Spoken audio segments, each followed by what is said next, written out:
Boldwood presents A New Dawn at Owl's Lodge, written by Jessica Redland and read by Luke R. Francis and Rebecca Norfolk. The moral right of the author has been asserted. This performance is owned by Boldwood. Chapter 1. Zara. I haven't been to a carol service since I was little, I told Amber as I slipped my feet into my boots. And I don't think I've ever been to a candlelight one, I added, standing up and wrapping my scarf around my neck.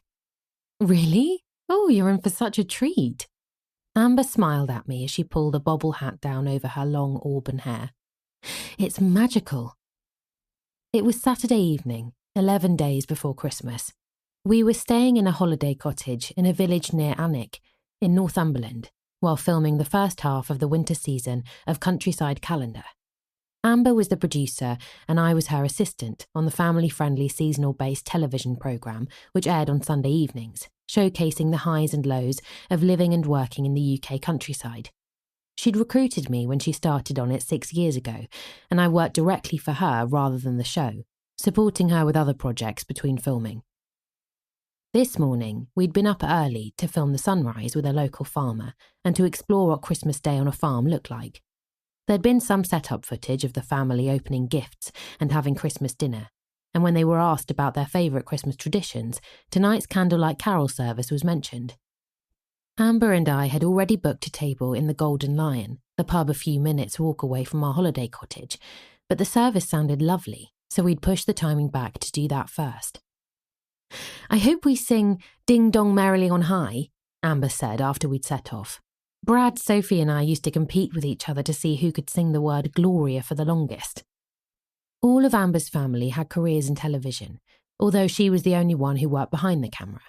Her dad, older brother Brad and younger sister Sophie were all actors, and her mum was a brilliant chef and gardener, presenting long-running programmes showcasing both talents. They were enthusiastic but terrible singers, with the exception of Sophie, who was what was known in the business as a triple threat, able to act, sing and dance. We both burst into song, trying to work down the scales while singing Gloria for as long as we could before taking a breath.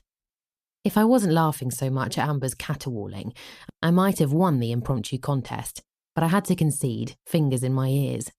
You win, I cried. Is it safe to let you loose with a song sheet tonight? I promise to keep the volume down, she said, laughing. Funnily enough, Barney said the same thing when I told him about the service. During the spring, we'd worked on a reality TV show called Love on the Farm, aimed at finding love for farmers around the country. Barney Kinsella of Bumblebee Barn in East Yorkshire had been the third farmer for whom we were hoping to find a happy ever after, and we'd succeeded, just not with one of the show's contestants. Barney and Amber couldn't have been more perfectly matched, and I was still pretty chuffed with myself that I'd spotted the attraction before either of them had. The only downside to Amber finding her dream man was that it made me so much more aware of my hopeless singleton status. I didn't have a great track record with relationships. I seemed to be a magnet for treat 'em mean, keep 'em keen bad boy types who always let me down, like Declan, with whom my 6-month relationship had ended in mid-April. We were meant to be celebrating my 26th birthday with a romantic weekend in the Cotswolds, but he was a no-show and I spent the weekend on my own. Turned out he'd been seeing someone else most of the time we'd been together, and I genuinely hadn't a clue. I was brilliant at spotting the early signs of chemistry or the cracks in relationships for others, but had blinkers on when it came to mine. I hadn't dated since Declan, although there was somebody I desperately wanted to be with. Miraculously, he wasn't a bad boy. Unfortunately, he was with someone else, and seemed really happy with her. And, until I got over him, I couldn't imagine even looking at anyone else. Speaking of Christmas, Amber said, bringing my thoughts back to the present and away from my fruitless crush. Have you decided which day you're heading home? I'm still torn, I said, opening up the calendar on my phone. I want to say Christmas Eve, but the traffic will be hideous. There really wasn't a great day to travel unless I headed down to Lincolnshire extra early before the schools broke up, but there was no way I could face staying with Mum any longer than I needed. Too much time at home wasn't good for either of us. Maybe I'll brave the 23rd, I said. With any luck, those who have Christmas week off will have done their journeys over the weekend. My official home was Thorpe-on-the-Hill, the small village where I'd been raised 5 miles from Lincoln city centre. But the reality of a job where I travelled so much was that home was wherever we happened to be filming. Countryside Calendar had taken me all over the UK. My capsule wardrobe prepared me for every eventuality, and living out of a suitcase had never bothered me. Although Amber's decision to share a holiday cottage or Airbnb rather than stay in hotels had certainly helped that, making our time away more homely. I loved my job. It played to my strengths of organising, project managing and solving problems. There was lots of variety. I saw places I'd never have discovered otherwise and met the most amazing people. But the greatest pull of all was working with Amber. As well as being an amazing boss, she was my closest friend, the transition from colleagues into friends being a natural byproduct of so much time away together. I didn't need to accompany her all the time, but we got more work done that way, and we both enjoyed the company. "How long will you stay?" Amber asked. I glanced at the calendar again. Christmas Day was on the Wednesday, and Mum had all the weekdays off, returning to work on the Saturday and working right through until the end of New Year's Day. She worked exceptionally long hours as the manager of Sycamore Beck Golf Club on the outskirts of Lincoln. She'd been there for as long as I could remember, working her way up to manager after Dad left. "I'll see the week out and drive back on Friday afternoon, if that's okay with you and Barney. I don't want to be in your way. If you want more time on your own, I can..." A playful nudge from Amber cut me off. "Seriously, Zara, you'd be welcome to stay at the farm for the whole of Christmas and New Year if you wanted. And don't worry for a moment that you're in our way. Do you think we'd have given you your own room if you weren't welcome?" Shortly after Amber moved into Bumblebee Barn, I went home to celebrate my stepdad Owen's birthday and returned to find that Amber, Barney and his sister Fizz had redecorated the spare bedroom I'd been staying in. It was exactly to my taste, using my favourite colours, and they told me the room was now exclusively for my use. Staying at the farm was heaven. I'd always thought I loved a country/city balance until I started working on Countryside Calendar, and now I struggled to spend any significant time in a city. As well as the stunning views at Bumblebee Barn, I loved the sounds and smells. Barney had pigs, sheep, goats and horses, 2 gorgeous border collies and 3 cats. Growing up, I'd never had pets, but we'd had the beautiful Wisby Nature Park on our doorstep. There was something about being around nature and animals that brought me such a sense of peace, and, if there were tensions at home, a visit to the nature park always calmed me down and gave me perspective. "There's a big difference in me staying at the farm between filming and me spending the holidays there too," I said. "Not to me there isn't, and Barney feels the same, and I know it's so much better for you. I hated seeing how tense you'd get towards the end of filming, but since you've been staying at the farm instead of going home, that's stopped. It's obvious how much happier you are. I do feel lighter for not going home so often," I admitted. "It shouldn't be like that, should it?" "No, but families can be complicated, and if seeing less of each other means you're actually closer, why fight it? Although I bet you miss Owen." I sighed. "I do. That's the downside of going home less."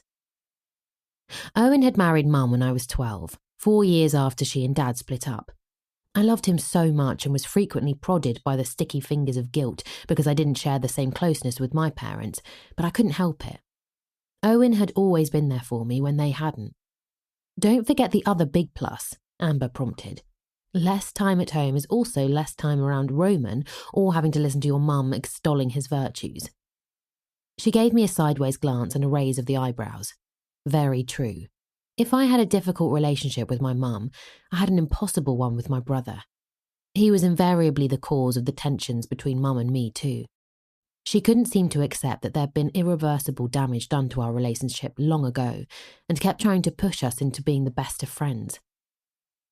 "I'll message Mum and confirm the Monday to Friday, and then that's sorted." I clicked into the WhatsApp group I shared with Mum and Owen. To Mum and Owen. "I've been looking at the calendar and I'll come home on Monday the 23rd and drive back on Friday the 27th. Hope that's okay. Kiss." I switched my phone to silent and returned it to the zipped pocket inside my coat. "Back to the farm," Amber said. "As far as Barney and I are concerned, you're not just a friend, you're part of our family. I know you're saving for a house deposit, but until you're ready to buy, we want you to think of Bumblebee Barn as your home, and if you ever wanted to pack up your stuff in Lincolnshire and officially move in, you'd be very welcome." Tears rushed to my eyes, and I tried to thank her, but the ball of emotion caught in my throat stifled the words. "Are you okay?" Amber asked, shooting me a concerned glance. I nodded and took a couple of deep breaths. "I'm fine," I finally managed. "Just a bit emotional. You've already done so much for me. And you've done the same for us. I couldn't do my job without you. The time on the road would be lonely, and you're the one who helped me go for it with Barney." The sat-nav announced that we'd reached our destination, a car park a short walk from the church. As Amber reversed into a space, I pondered on what she'd said about packing up my room in Thorpe on the hill. Should I? Although Mum had never suggested she wanted me to move out, was it fair of me to hog a bedroom when I was hardly ever there? She converted Roman's room into a home office for her, and Owen might like my bedroom as his office/man cave. Perhaps I'd sound them out about it when I was home for Christmas, although I could already hear Mum's response in my head now. "You're moving into Amber's spare room? Really? What about your own home? Why aren't you on the property ladder like your brother? First thing he did when he started earning was invest in bricks and mortar." Maybe I'd leave that conversation until another time. Being compared to my brother had never made anyone happy. Chapter 2. Zara. Amber had been spot on about candlelight carol services being magical. The large church was heaving with people of all ages, and every pew was packed full. Wooden stands above the pews held hundreds of white candles. At 6 p.m, the lights dimmed, and several people appeared at the front, each with a lit taper on the end of a pole. The opening verse of "Once in Royal David City" was sung by a lone choir boy as they lit the candles. The choir joined in with the second verse onwards, and the congregation were invited to sing the final verse before the minister welcomed us to the service. The candles and the beautiful singing made me feel quite emotional, especially when the children in the congregation gathered at the front to sing "Away in a Manger."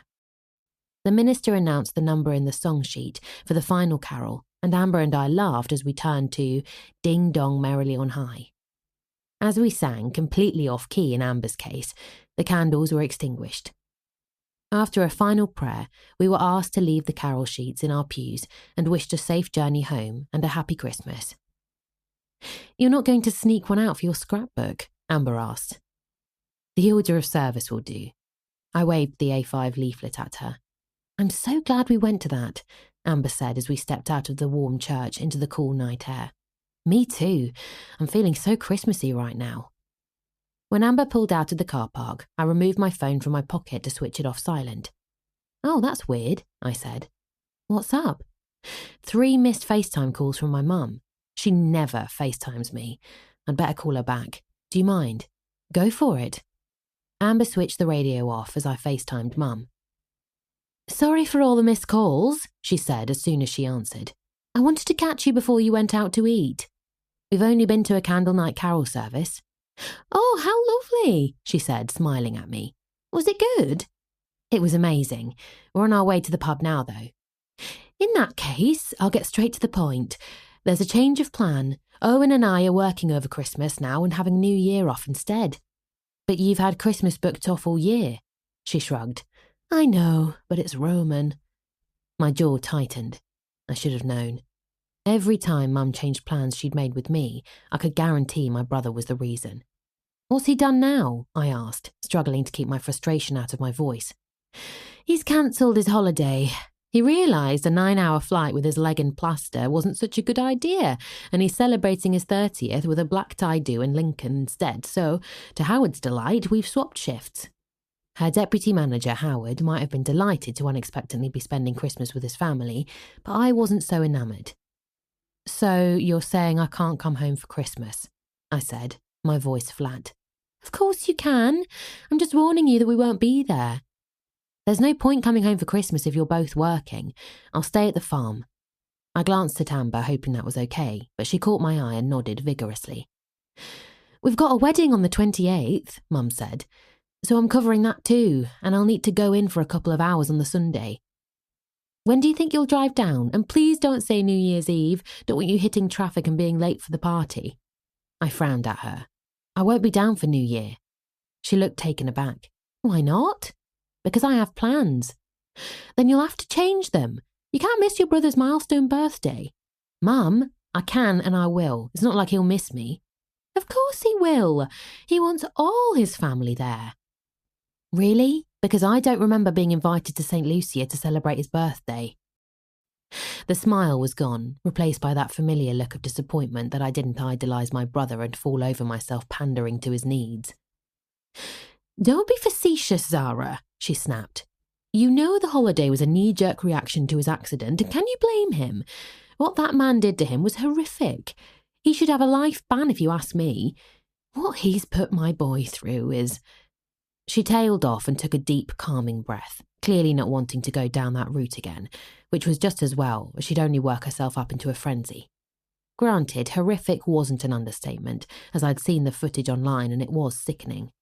Roman was a striker for Lincoln City Football Club, and a few weeks ago he'd been stretchered off the pitch in agony after a bad tackle. A couple of leg fractures meant he was in plaster and unable to play for the rest of the season. He'd never been able to celebrate his New Year's Eve birthday in style, as there were so many matches across the festive period, but his accident had changed that this year, hence the now cancelled holiday. Anyway, Mum said, composed once more, your brother's struggling with not playing and this party will be the lift he needs. You don't need to confirm the date you're coming down tonight, but let us know when you've decided so we can adjust the online food order. You don't need to adjust anything, I said, shaking my head. I'm not coming. I'm going to a masked ball at Hedgehog Hollow. I told you about it weeks ago. She scrunched up her forehead, looking confused. Evidently, she hadn't remembered that conversation, despite me detailing what I'd be wearing and how excited I was. I should have known she hadn't been paying attention. Are you sure you told me? I definitely told you, I said firmly, cutting her short. So I won't be back for Roman's party. He'll be really upset. I have no idea how she managed to say that with a straight face. We both know that's not true, I said gently. He wouldn't notice if I wasn't there. He would, and so would Owen and I. Please reconsider, Zara. I couldn't help noticing Amber's hands tightening on the steering wheel, and it comforted me knowing that she didn't appreciate the emotional blackmail either. I'm sorry Roman got injured, but I made my New Year's Eve plans before that happened, and it's not fair to ask me to change them. But that would mean we don't see you at all. I didn't think it would help to point out that I wasn't the one who changed the plans, so I just shrugged apologetically. I'm in Northumberland for another week and your presents are at the farm, I said. I'll give you them next time I see you, although I've no idea when I'll be able to squeeze in a visit.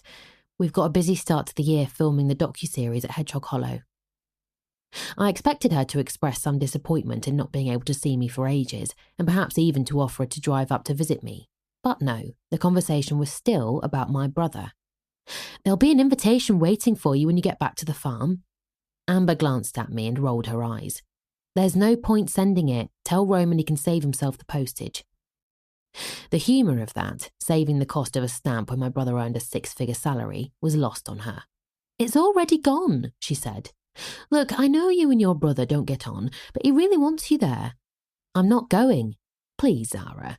You could see this as him waving the white flag. I think the accident has made him reevaluate a few things. I'm pleased for him, but it's still a no. If not for him, what about for me? Breaks my heart that the pair of you don't get on. Please. I'd had such a lovely time at the carol service and had felt all warm and festive, but now I just felt irritated and manipulated.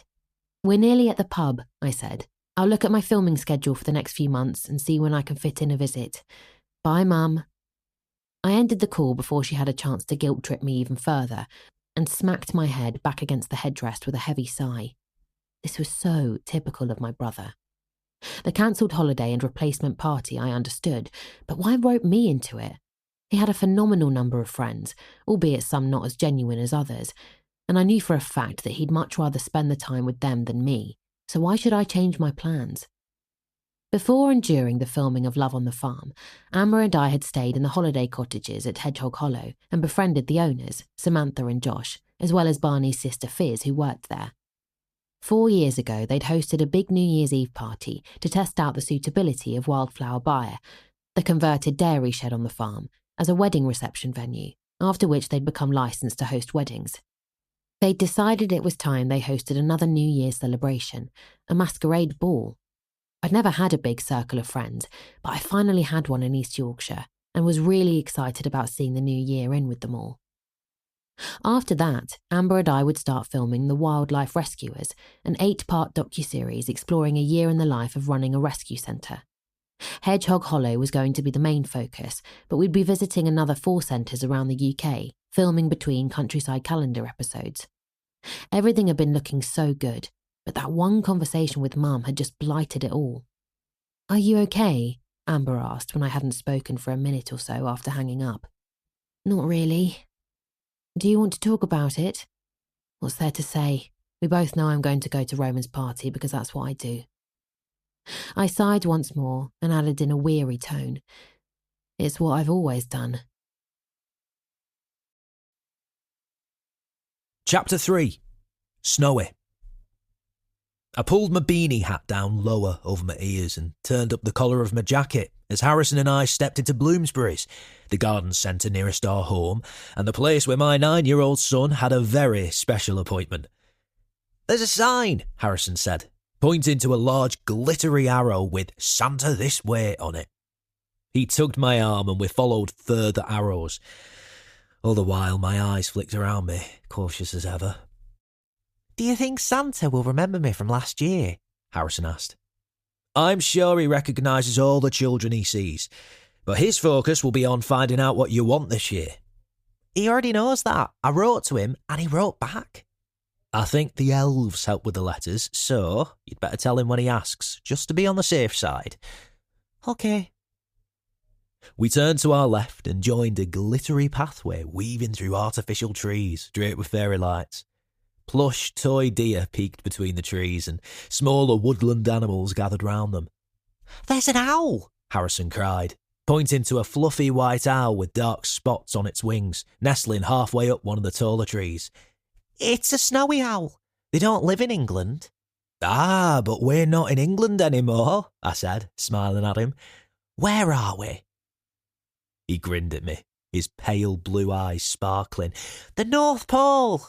And the snowy owl lives there." "Can you remember what continent the North Pole is in?" When Harrison hesitated, I added, "The clue is in one of the snowy owl's other names." "The Arctic," he declared proudly. "They're called Arctic owls, white owls, and polar owls." Well remembered. Snowy owls mainly lived and bred on the tundra, and their hardiness to survive there never ceased to amaze me. They also lived in North America and could occasionally be seen in the northern parts of the UK, but as migratory visitors, typically during very cold weather. I'd only seen a few in my lifetime, but what a special gift those moments were. Harrison gave the owl a gentle stroke before moving on. Further along the path, the branches were sprayed with fake snow. Small amounts at first, but soon whole trees were frosted, and there were boxed gifts rather than animals round the bases. We rounded a final turn and spotted a small queue just ahead. A young woman, dressed as an elf, bounded up to us and beamed at my son. "Welcome to Santa's Grotto. What's your name, please?" "Harrison Oakes. I'm here to see Santa." She glanced down the list on her sparkly clipboard and ran a highlighter pen through his name. "And Santa is very much looking forward to seeing you. You're his last visitor today. Have you been a good boy this year, Harrison?" I think so." He glanced up to me for confirmation. "Very good," I said, smiling at him. "In that case, let me give you one of these." She reached into the pocket of her green apron and handed Harrison a large chocolate coin. "Santa has a few children to see before you, but you shouldn't be waiting long." We both thanked her, and she returned to the front of the queue where another elf had appeared to take a small group into Santa's grotto. Harrison pocketed the coin, saying he'd eat it after tea. He reached up to his bobble hat and I gently batted his hand away. "My head's warm," he objected. I crouched down beside him. "I know, but we don't want to lose your hat, do we? It's your favourite. Why don't you keep it on for now and remove it when we meet Santa?" That seemed to placate him as he left the hat alone and unzipped his coat. "Can I take some photos for Pops?" he asked, removing his phone from his pocket. "Yes, but don't go far. We don't want to keep Santa waiting." "I'll just get the trees and animals."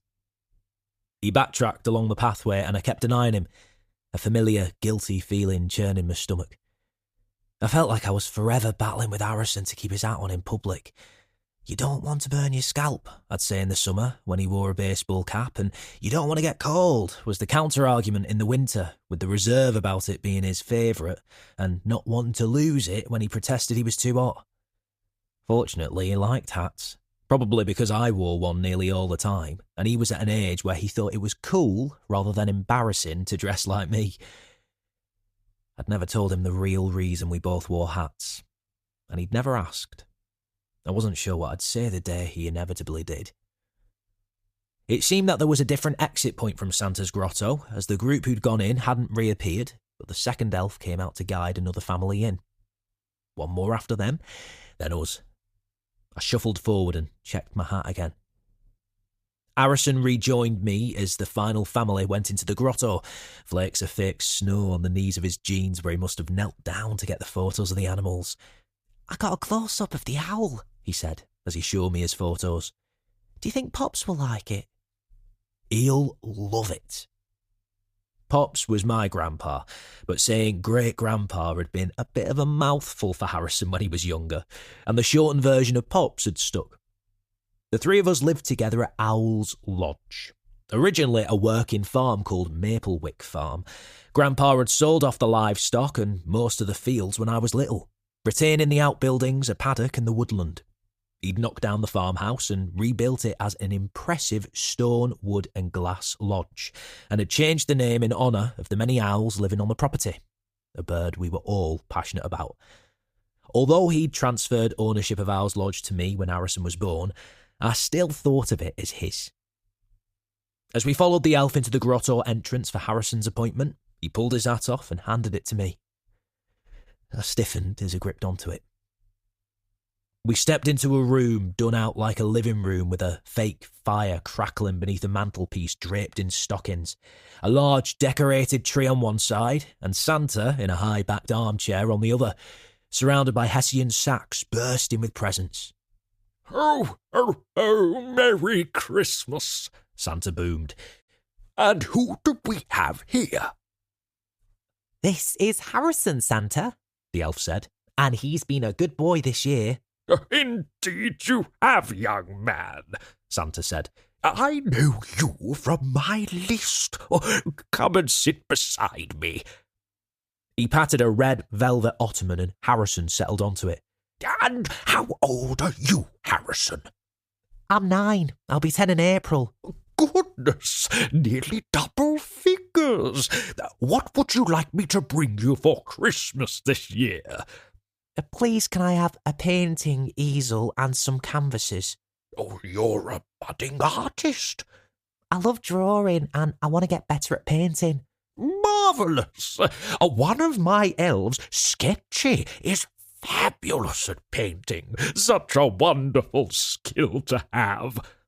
"My Pops is a brilliant artist." "Pops?" "My dad's grandpa," Harrison said, glancing towards me. "He's 92. We live with him and he draws all the wildlife that visit us, but his favourite thing to draw is owls. We all love owls." "Did you spot the snowy owl on your way in?" Harrison nodded and whipped out his phone to show Santa the photos he'd taken. "Budding young photographer too," Santa observed. "You'll have to see if you can paint our owl from one of these photographs. Now, is there anything you'd like to ask me while you're here?" Harrison studied Santa's face for a moment, and I found myself doing the same.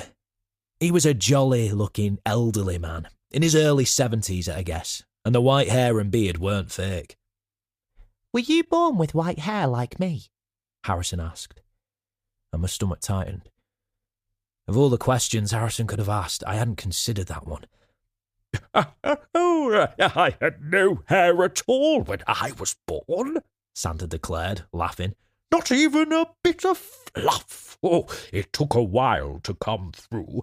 It was more blonde than white when I was little, but I love my white hair. owls are one of my favourites too, and I like how my hair's the same colour as the snowy owl's feathers. Oh, and I'll tell you something else, young man. One of my elves has pure white hair like yours and mine, and we all call him Snowy, just like the owl.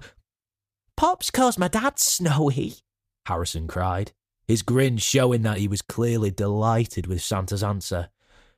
Thanks, Santa. I released the breath I'd been holding.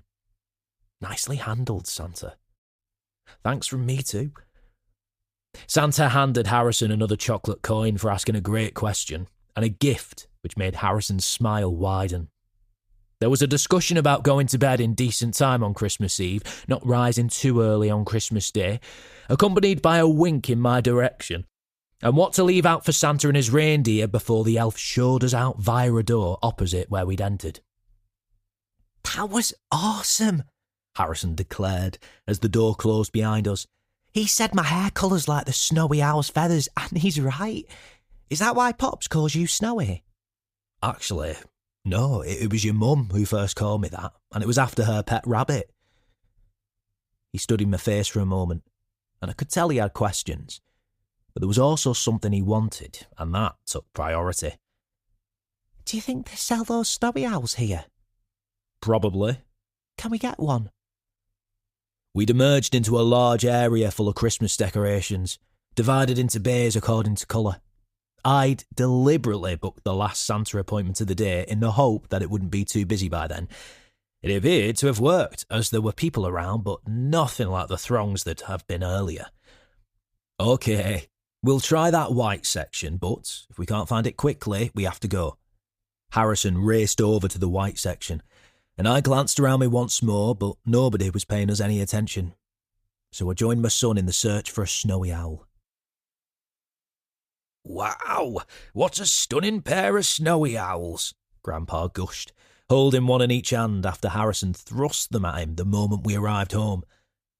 The owls at Bloomsbury's hadn't taken much finding, but they'd come in 3 different sizes, including a 2 feet high one. Harrison had wanted the entire owl family, but I'd told him to pick between the 2 smaller ones. After 10 minutes of chopping and changing his mind, I caved and said they could both come home with us. Were these from Santa? Grandpa asked. No, but my present from Santa is awesome, look. Harrison took the jigsaw from me.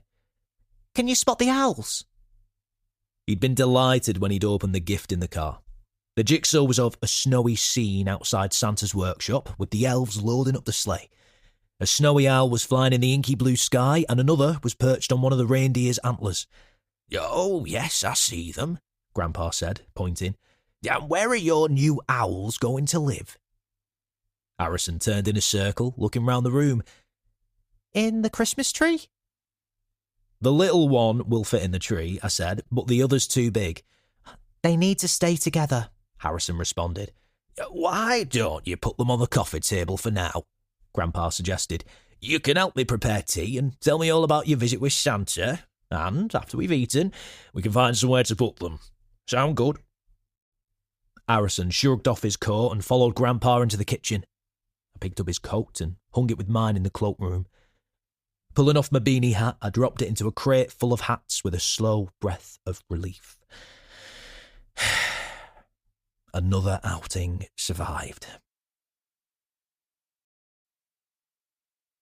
Chapter 4.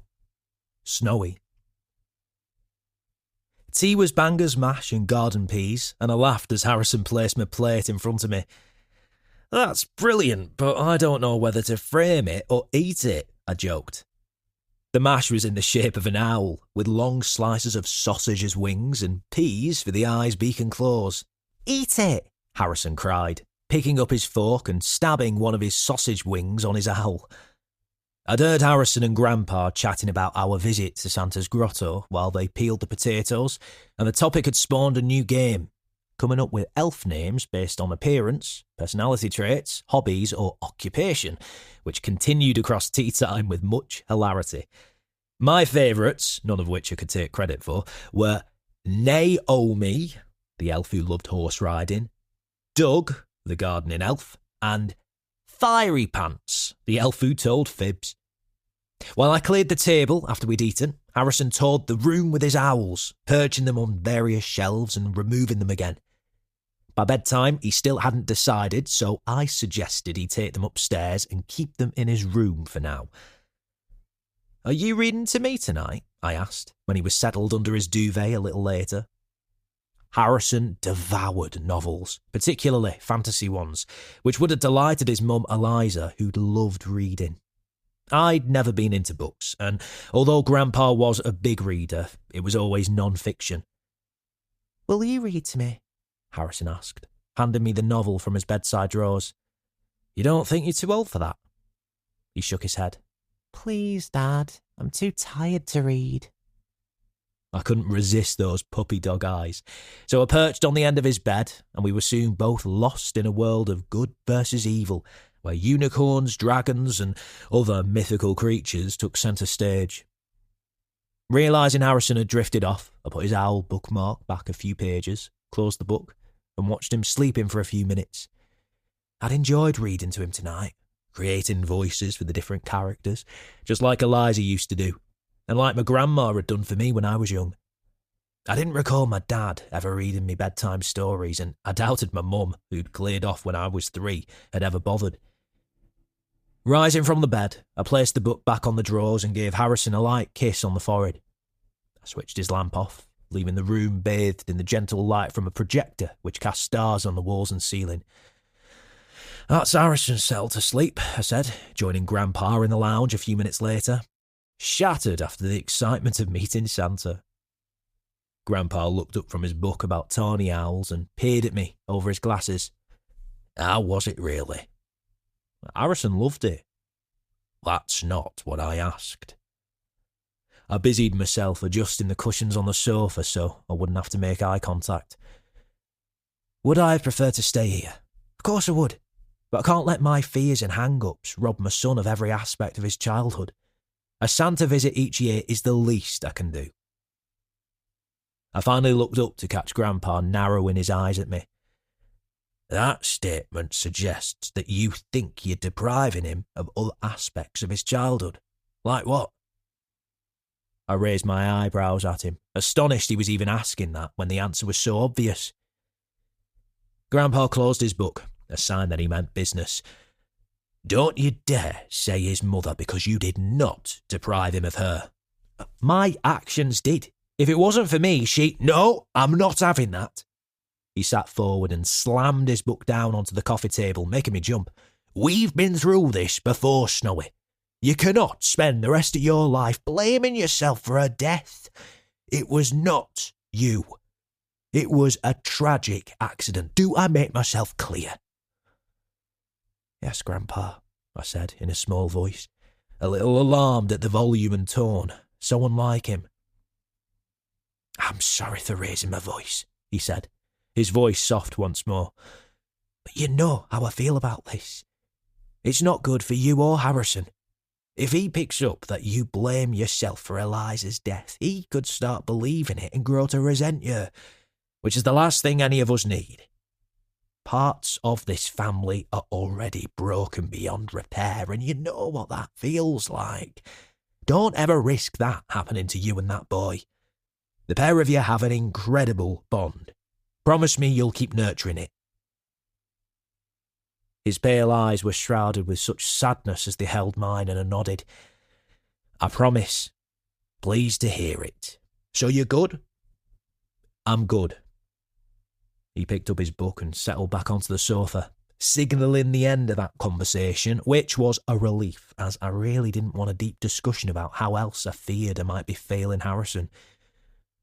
I put my earpods in and streamed the latest episode of my favourite podcast, Class, which stood for Creating a Life After Sporting Success, run by former US Olympic figure skater Brent Starkey and his wife Kimberly, a motivational coach. They had guests from around the world, representing every sport you could imagine, who'd achieved varying levels of success in their field. The podcast explored what life looked like when the guest's sports career ended. It was fascinating hearing the journeys, the different reasons for careers ending, and the struggles most guests had experienced to find a place of contentment after the one thing that most of them had trained for pretty much the whole of their life was no more. Every single episode lifted me and filled me with inspiration to finally get my act together, and yet, somehow, it never translated into actions. About 8 months ago, I'd received an email from the class researcher about appearing on the podcast as a guest. I'd ignored it. What did I have to offer the listeners when I hadn't succeeded in creating a life after my sporting success? Nearly 13 years down the line, I was still floundering. Would that ever cease? Chapter 5. Zara. It was late morning the following Saturday, 4 days before Christmas, when Amber turned onto the track to Bumblebee Barn. It was a cool, still day with wispy clouds stretching across a pale blue sky. "Feels like we've been away for longer than a fortnight," Amber said. "I wonder why some trips feel like that. It's since you met Barney. You've got someone to rush home to now." As we pulled to a stop in the farmyard, Pumpkin jumped up onto the bonnet and mewed at us. One of the 3 stray moggies who'd made Bumblebee Barn their home. She was an affectionate ginger tabby. Radley, a grey and black tabby boy, liked the occasional fuss, but mainly did his own thing. My favourite was Socks, a younger black cat with white socks and a white face. Barney said they'd appeared across a 2-year period, and although he'd welcomed them into the house, they'd chosen to settle in one of the outbuildings, only coming into the house when they wanted affection or during cold weather. Since I moved in, Sock seemed to favour the farmhouse, and specifically my room. It had started out with him lying on my floor, then on the end of the bed, then in the empty space beside me. While I was away, I missed the comfort of reaching out and sinking my fingers into his soft fur and hearing his purrs as I drifted off to sleep.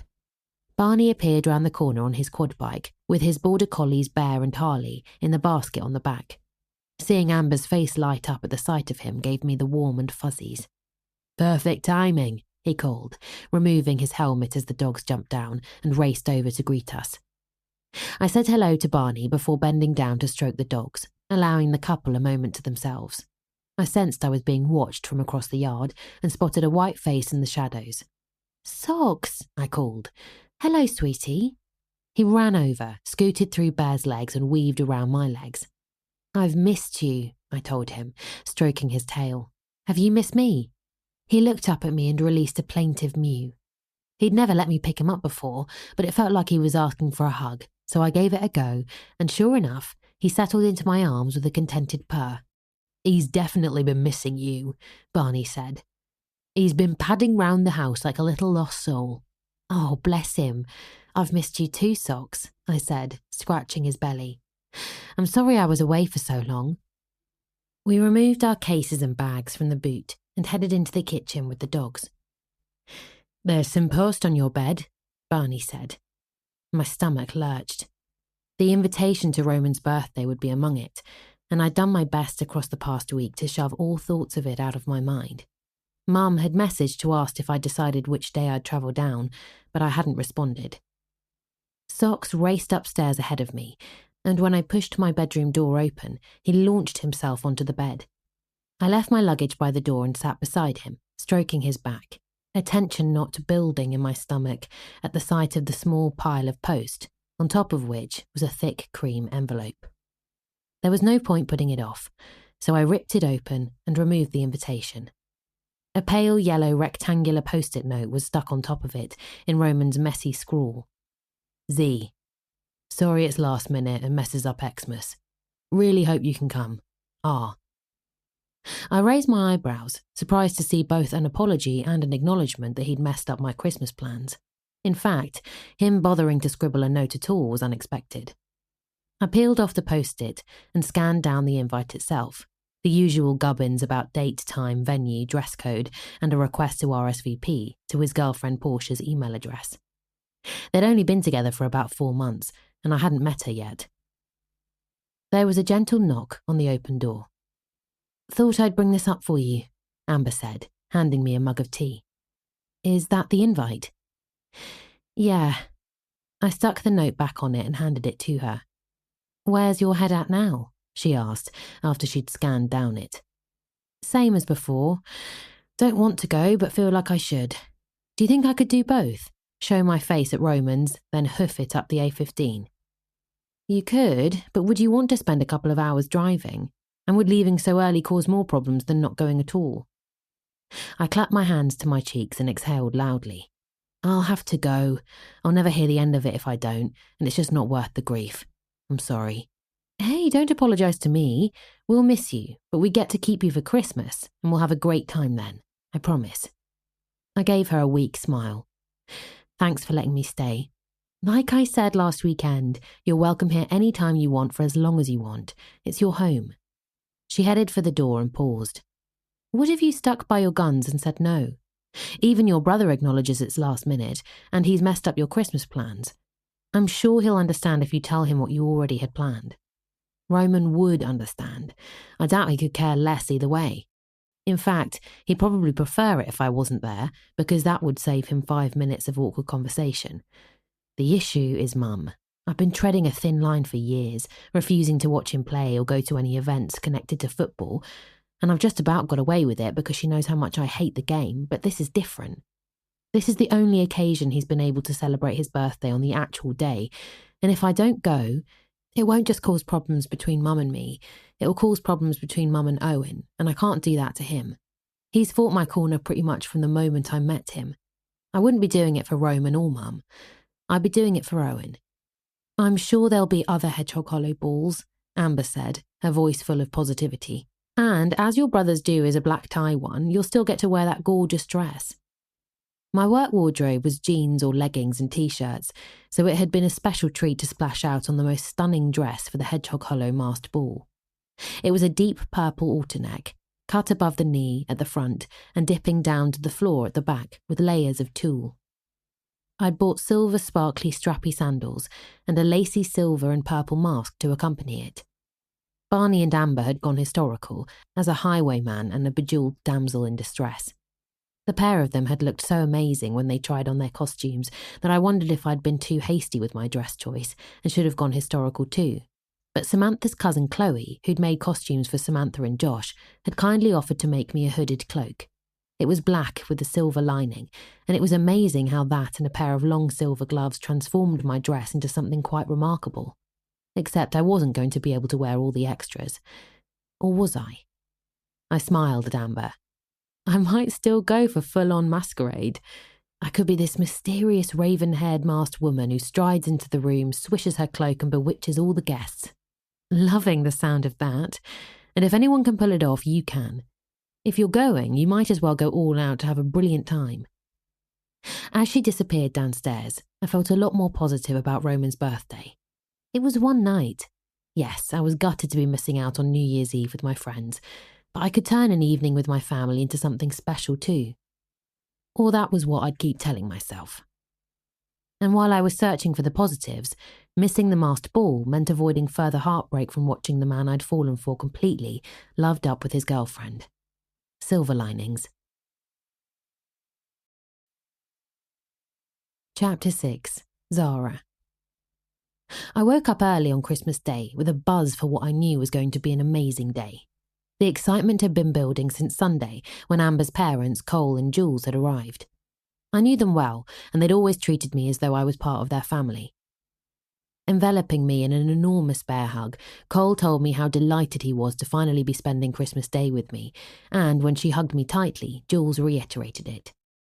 The next day, Amber's brother Brad and his long-term partner Tabs arrived, and yesterday, Christmas Eve, Cole and Jules drove across York to collect their youngest daughter Sophie from the train station.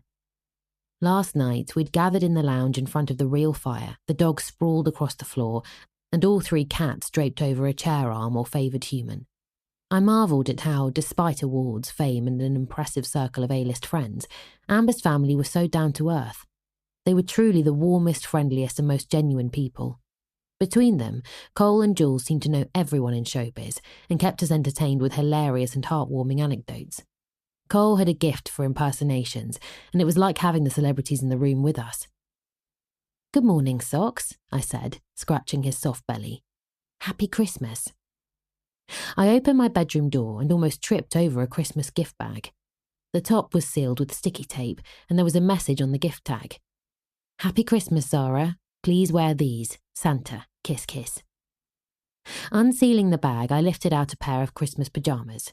The long bottoms were navy and red tartan, and the short-sleeved top was navy with a cartoon gonk on the front and my name on its hat. I smiled as I cuddled the PJs to my chest, appreciating how soft and snuggly they were. Presumably we all had a pair and would be posing for a group photo in them later. Such a Cole and Jules thing to do. As I padded downstairs a little later in my new PJs, socks trotting beside me, the smell of bacon drifted up to me and I could hear laughter. "Zara, happy Christmas," Jules cried, rushing to hug me as soon as I entered the kitchen. Brad and Tabs were with her and they hugged me too. "Amber, Cole and Sophie are out with Barney, but they're due back any minute now to get changed," Jules said. "They've been told the rules, no PJs, no breakfast." "Thanks so much for these," I said. "I love them." "Not from me," she responded, grinning. "They're a special delivery from Santa." And so began a magical, laughter-filled, incredible day. The others returned and were sent upstairs to put their PJs on, and even Bear and Harley had matching gonk jackets with their names on, which were completely adorable. We breakfasted on bacon, fluffy pancakes and maple syrup, and toasted to a wonderful Christmas with champagne flutes of Bucks Fizz before moving into the lounge for gifts. Santa had been at it again with joke presents for everyone among the proper gifts. This was what Christmas should be like. Happy families playing silly jokes on each other. In my 26 years, I'd only come close to a Christmas like this once. I barely remembered Christmases with Dad. He'd moved out when I was 8, and I'd never been invited to spend Christmas Day with him. He had Charlotte and his new family in London, and his late afternoon Merry Christmas phone call had always felt like an afterthought. My strongest memories were of Christmases with Owen. He'd always dreamed of having a family of his own, but his ex-wife Esther had announced on their first wedding anniversary that she didn't see children in her future after all. Knowing him as well as I did, I could imagine he'd thrown everything into making their marriage work, despite that bombshell, but it sounded like she'd checked out early on, had possibly never checked in, and had bided the time over the years until she found a suitable replacement, breaking his heart once more. Even though Roman and I weren't little kids anymore, I was 12 and Roman was 15 when Owen moved in, he dressed up in a Santa costume and went all out to make Christmas special for us.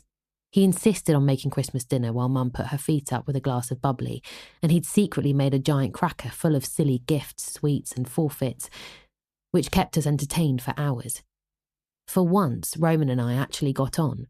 If only I could have bottled whatever magic Owen brought to our lives that day and had a different relationship with my brother. A few years later, Roman was playing for Lincoln City FC, had moved out and only made a fleeting visit on Christmas Day to exchange gifts, not wanting to indulge in any food excess with so many sporting fixtures approaching. Over Easter that year, I'd secured a job washing pots in the village pub and had saved hard to buy Mum, Owen and Roman thoughtful gifts. Roman, already on a weekly wage which eclipsed my annual one, bought me nothing and didn't even have the decency to look embarrassed about it. I was in my bedroom at the front of the house, with the window ajar when he left, and Mum's voice drifted up to me, questioning him about the lack of gift. "I'm 18 now," he'd said. 19 next week. Seemed a good age to stop with the presents." "But your sister's only 15 and she saved for ages to get you that gift." "I never asked her to." "You're missing the point." "If it's that big a deal, I'll get her a gift voucher when I've got time." He never found the time, and Muggins here had still bought him a birthday and Christmas gift every year since. I suppose it was my futile attempt at a peace offering. Or perhaps it was my even more futile attempt at trying to prove to Mum that I wasn't the bad guy here. I never had been. After several years of quiet Christmases, often on my own because Mum was working, spending this year with Amber's family was exactly what I needed to restore my bruised and battered Christmas spirit. I couldn't wait to see what happened when Barney's parents and Grandma, equally warm and fun-loving, joined us for lunch. The noise level would be through the roof. Although I was also nervous about lunch because there'd be one more joining us, Barney's best friend Joel, the object of my affection. With 12 of us for lunch, there wasn't enough room in Barney's oven to cater for everyone, so his parents, Hadrian and Natasha, were expected at 12:30 with the turkey. They were bringing Barney's grandma, Mary, who was cooking a joint of gammon. In the meantime, it was all hands on deck preparing the vegetables and setting the table. I had my back to the farmyard, so hadn't noticed Joel's car pulling in. When he pushed open the door, placed a stack of gift bags on the floor and started dishing out hugs, my stomach did an enormous loop-de-loop, and my heart thudded. "Happy Christmas," he said, kissing me on the cheek before embracing me. He smelled divine, like pine trees, and I fought hard to keep my eyes open rather than close them and drink him in. "And to you, good to see you." I released him much sooner than I wanted to. Joel had been Barney's best mate since school. I'd liked him from the moment I first saw him in this very kitchen on the first day of filming for Love on the Farm. He'd been there that day for the friends and family soundbites, but had stuck around for most of the filming, helping keep the farm running while Barney was otherwise occupied. Joel and I had got along well, and I'd thought the attraction was mutual, but I was still licking my wounds after it ended with Declan, so I hadn't made a move or given out any signals that I was interested. Even if I hadn't been on the rebound, there was the impracticality of distance. At the time, I was expecting to leave the area, only returning to film the follow-up programme 3 months later. By the time Amber and Barney got together, it was too late. Joel had started seeing Marley, one of the contestants from Love on the Farm. I'd never have put them together and assumed it would fizzle out after a few dates, but 6 months on, they were still going strong. Being Barney's best mate, Joel was a regular visitor to Bumblebee Barn, and every time I saw him, my feelings seemed to intensify. It was hard enough having him pop by at least once and sometimes up to 3 times a week, but it was even worse when Marley was with him. And why did she have to be so goddamn likeable? I hadn't been sure about her when Amber and I had interviewed her as a Love on the Farm contestant, but when she'd had her day of filming, we'd both warmed to her. She was smart, funny and beautiful, and it really shouldn't have been a surprise that Joel asked her out when it was clear that she wasn't attracted to Barney or vice versa. "What can I help with?" Joel asked, looking round the hive of activity. "I'm about to wrap the pigs in blankets if you fancy that," I said, cursing myself for inviting him to huddle up close to me as we wrapped the bacon round the sausages. I was all fingers and thumbs and kept dropping the cocktail sticks, feeling ridiculously giddy in Joel's presence, but I was aware that I was also giggling and flirty, fueled by several glasses of Buck's Fizz, and it needed to stop. The only way to do that was to focus on Marley. "What's Marley doing today?" I asked. "Her grandparents have a huge house near Inverness, and the whole family fly up there every Christmas." "Weren't you invited?" "I was, but I can't miss out on seeing Imogen over Christmas." "Of course. Are you seeing her later today?" He sighed and shook his head. "Tilly's being awkward as usual. Refused to let me see her today. Says it's too disturbing doing the two-parent thing. I'm permitted to pick her up in the morning." "Oh, Joel, I'm so sorry." "It is what it is, and I pick my battles carefully. In my mind, it's better for Imogen and for me that we have a full day together tomorrow, including a sleepover, than an hour or two today." "I like your thinking." Tilly was Joel's ex-fiancée, and even though she was the one who'd ended the relationship and had since moved on to find happiness with a new husband and more children, she seemed intent on making Joel's life a misery when it came to spending time with their 6-year-old daughter. I'd never met Tilly, but Joel brought Imogen to the farm when he could, and that little girl was a ray of sunshine. "I've got a present for Imogen," I said. "Make sure you don't leave without it." "Oh, that's good of you. Thank you." "It's a pleasure. I don't have many people to buy for, and she's such a sweetie that I couldn't resist." Joel hugged me to his side, and my heart raced once more. So much for changing the subject. Before long, Barney's parents and Grandma had arrived, and we were soon sitting down to a loud and chaotic lunch. Somehow, I ended up sitting next to Joel.